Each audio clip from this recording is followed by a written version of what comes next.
నీవేనా నన్ను పిలచినది, నీవేనా నన్ను తలచినది, నీవేనా. ఎంత ఘాటు ప్రేమయో, ఇంత లేటు వయసులో, ఎంత ఘాటు ప్రేమయో. పగల రాణివి నీవే, పర్సనాలిటీ నాదే, పువ్వ దొరికెను లవ్ కుదిరెను, గోడ దూకేనే. లవబాయ్ లవమ్మాయ్ లవబాయ్ లవమ్మాయ్. అమ్మో అలా చూడకు, వడదెబ్బ తగులుతుంది. అసలే వయసులో ఉన్న కుర్రాన్ని థర్మామీటర్ లో పాదరసం లెవెల్ పెరుగుతున్నట్టు నాలో ప్రేమరసం పెరుగుతోంది. బకెట్ పట్నా? బకెట? నా ప్రేమరసానికి బకెట కాదు, చెరువులు తవ్వించాలి. అన్నట్టు మీ అయ్యేడి? అలా ఎస్టేట్ వైపు వెళ్ళాడు. అయితే నీ ఎస్టేట్ అంతా నాదే పని. మీ అయ్య ఒకడు మన ప్రేమకి అడ్డగోళ్ళగా బయట కట్టేసిన పొట్టేలి ఫేసు వాడును. మీ అయ్యకు హార్ట్ అటాక్ రావాలని ఆంజనేయ స్వామి గుళ్ళో ఆకుపూజ చేయించొచ్చా. వచ్చిందా? వస్తుందిరా, వస్తుంది. నాకు హార్ట్ అటాక్ వస్తుంది, నీ పిండం తీయటానికి పిల్లి వస్తుంది. అసలు నిన్ను ఇక్కడికి రావద్దని చెప్పాను. కూలీలు పెట్టి కొట్టిస్తాను వేధవా. మావయ్య నిన్నే మావయ్య. నేను నీకు మావనరా. అమ్మాయి నువ్వు లోపలికి పో. నాన్న నిన్ను నాన్న అని పిలవద్దన్నానా? పీతాశ్రీ, పీతాశ్రీ అని పిలువు. పితాశ్రీ. నేను మామాశ్రీ అని పిలవనా? మా కూతురు శ్రీది మహారాణి యోగం రా. ఏనుగుల మీద చీరలు కొనటానికి, ఒంటెల మీద రవికలు కొనటానికి, గుర్రాల మీద పూలు కొనటానికి వెళ్లే జాతకం. అలాంటి నా కూతురు శ్రీ నీడం తాగడానికి కూడా నీకు అర్హత లేదు. పో బయటికి పో. ఇది అన్యాయం మామాశ్రీ. నా ప్రేమ విశాఖ ఉక్కంత స్ట్రాంగ్, తెలుగు గంగంత పొడవు, బుద్ధుడి విగ్రహం అంత బరువు. నువ్వు వెళ్ళి ఆయన పక్కన పడుకో. మా ప్రేమను కాదంటే మెదడు వాపు వ్యాధి వస్తుందని ఈ మధ్యన ప్రింట్ అయిన ఎక్కాల పుస్తకాల్లో రాసింది. కావాలంటే చదువుకో. ఎగిరి తంతే ఎక్కాల పుస్తకం ఆఖరి పేజీలో అతుక్కుంటా వెధవా. నడు బయటికి నడు. పితాశ్రీ. ఏం కూతురు శ్రీ? నేను రేలంకి మనసిచ్చాను పితాశ్రీ. గిరిజ చెప్పింది నిజమే మామాశ్రీ. నువ్వు నోరు మీరా వెధవాశ్రీ. మనసే కదా తల్లి, మర్చిపో, పర్వాలేదు. బాడీ ఇస్తే బాధపడాల్సి ఉంటుంది. నువ్వు నడవరా, నడు. పితాశ్రీ. టైగర్ వదినక్కడా తెలీదు? ఒట్టి గుర్ర మెదడు. వదినమ్మా, వదినమ్మా, వదినమ్మా, వదినమ్మా, వదినమ్మా, వదినమ్మా. ఎవరి చేతిలో చెప్పు? ఎవరి చేతిలో చెప్తే నువ్వు నాకేమిస్తావు? ఏం కావాలో చెప్పు.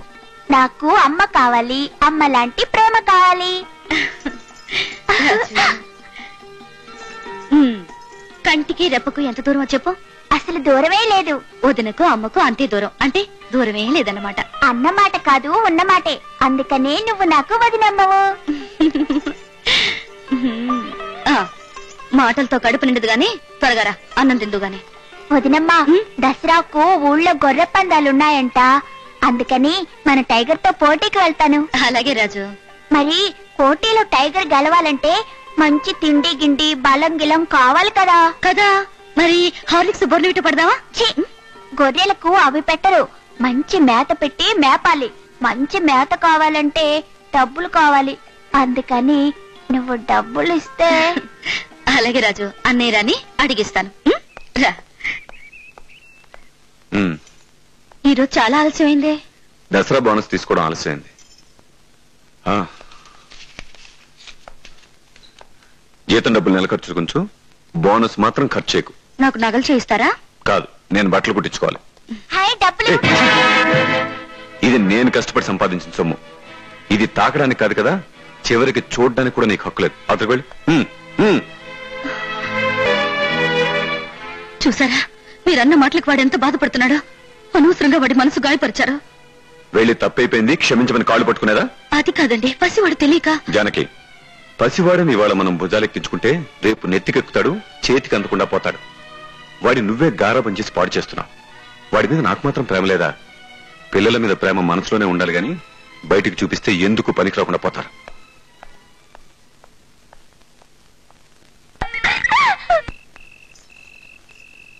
రాజు, కోపం వచ్చిందా? చూడు రాజు, మీ అన్నయ్య నాకు నుదుటి మీద కుంకుమ, నువ్వేమో నా మనసువి. మీ అన్నయ్యకు నీ మీద నాకంటే ఎక్కువ ప్రేమ తెలుసా? ఎవరు ఎక్కువ ప్రేమిస్తారో వాళ్ళు ఎక్కువ ద్వేషిస్తారు. ఇదిగో నీకేమని మీ అన్నయ్య డబ్బిచ్చారు. అక్కర్లేదు. రాజు తీసుకో. వద్దని చెప్పానా? తీసుకోమని చెప్పానా? తీసుకోనని చెప్పానా? నీ వదిన మాటినవా? నువ్వు మా వదినవు కావు రాజు, నువ్వు మా అమ్మవు.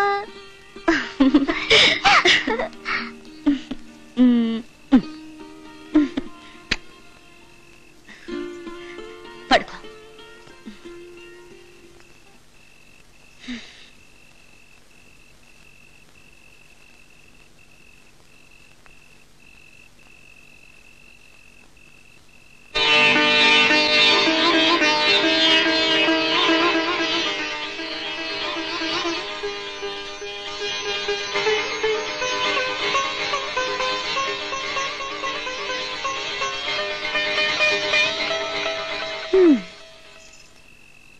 అక్కడ చిన్న పసివాడిని బుజ్జగించాను, ఇక్కడ మీసాలున్నా బుజ్జి పెద్దవాడిని బుజ్జగించాలి.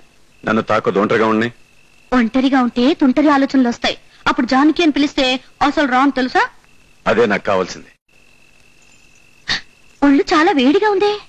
వేడిగా కాదు, మండిపోతుంది. హాయ్, ఎవరు లేని చోట ఇదిగో చిన్న మాట. లవ్వబాయ్, లవ్వమ్మాయ్, లవ్వబాయ్. లవ్వమ్మాయ్. అమ్మో, గడి కూడా వేసావా? అవును, తెగించేశాను. నీకు 3 months స్టమక్ అయితే గాని మీ అయ్య మనకు పెళ్లి చేసేటట్టు లేడు. 3 months స్టమకా? అదేమిటి? అయ్యో పిచ్చి తుమ్మొద్దు, అది అదేలే. అయినా మీ అయ్య ఏనుగులు పీనుగులు అంటాడేమిటి? పీనుగు ఫేస్ కట్టు వాడును. రేపు పందెంలో నా చీకు గెలవకపోతే నా మీసం తీసేస్తాను, చూద్దురు గాని. వస్తాం బాబు. అన్నట్టు మీ నాన్న ఎక్కడికి వెళ్ళాడు? దసరాకి గొర్రెల పందాలు జరుగుతాయటగా, గొర్రెను మేపడానికి తీసుకెళ్లాడు. మంచి అవకాశం. నీ రవికి చింపేస్తా, నీ బట్ట పీకేస్తా, ఉన్న మంచాన్ని విరక్కొట్టేస్తా. అప్పుడు మీ నాన్న వస్తాడు, ఏం జరిగింది అంటాడు. వెంటనే మీ నాన్న భుజాల మీద పడిపో, శీలం చెడిపోయింది నాన్న అను. శీలం చెడిపోయిందంటే? ఓరి నాయనో. ఏం పర్వాలేదు, ఆగు. ఏం పర్వాలేదు. లవ్వమ్మాయ్, కూతురు శ్రీ, కూతురు శ్రీ, లవ్వమ్మాయ్. కూతురు శ్రీ. అమ్మో, మా నాన్న వచ్చేసా? ఏం పర్వాలేదు. అబ్బో, అయ్యో, ఇక్కడ కాదు. మరి ఎక్కడ? కూతురు శ్రీ. వాడు ఆ వెధవ, ఎంగిలి బీడి మొహం వెధవ లోపల ఉన్నాడా? బయటికి గంటి మన చీకు చేత కుంభించేస్తాను. రే, నీకు నౌకలు చెల్లిపోయినాయిరా, లేకపోతే మహారాణి కాబోయే నా కూతురుతో సరసాలాడతావా? రా, బయటికి రా. రేలంగి కాదు నాన్న, ఎవరితో గొర్రె లోపలికి వచ్చి తెగ కుమ్ముతోంది. నాకు భయంగా ఉంది. అమ్మ బాబోయ్. అవును, సింహానికి గొర్రె పుట్టిందట. వచ్చేస్తుంది, అమ్మో వచ్చేస్తుంది. పితాశ్రీ, ఏం కూతురు శ్రీ? గొర్రె తలుపులు బద్దలు కొట్టుకుని వచ్చేస్తుంది. పారిపో, పారిపో, పారిపో.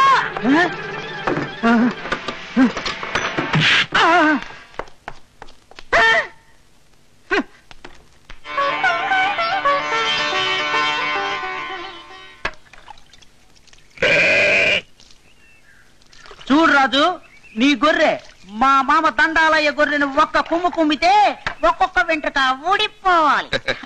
ఈ ఊళ్ళో రాజు గొర్రెను ఈ భీమన్న కండను ఎదిరించే వాళ్ళు ఇంతవరకు పుట్టలేదు. తొడగొట్టి మరి సవాల్ చేస్తున్నా. పోయినేళ్ళు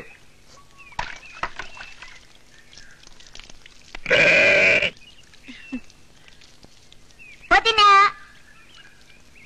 రావదినమ్మా.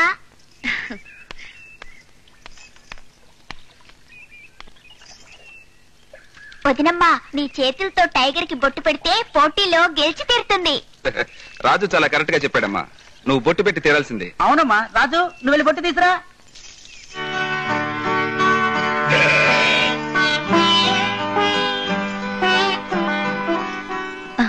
మన టైగర్ పోటీలో గెలిస్తే దాని మెడకి వెండి మొవ్వలు, మరి నాకు బంగారు ముద్దులు. అప్పుడు మా మావకి పేడ కుప్పలు. అది సంగతి. ధనాధన్ పటాఫట్.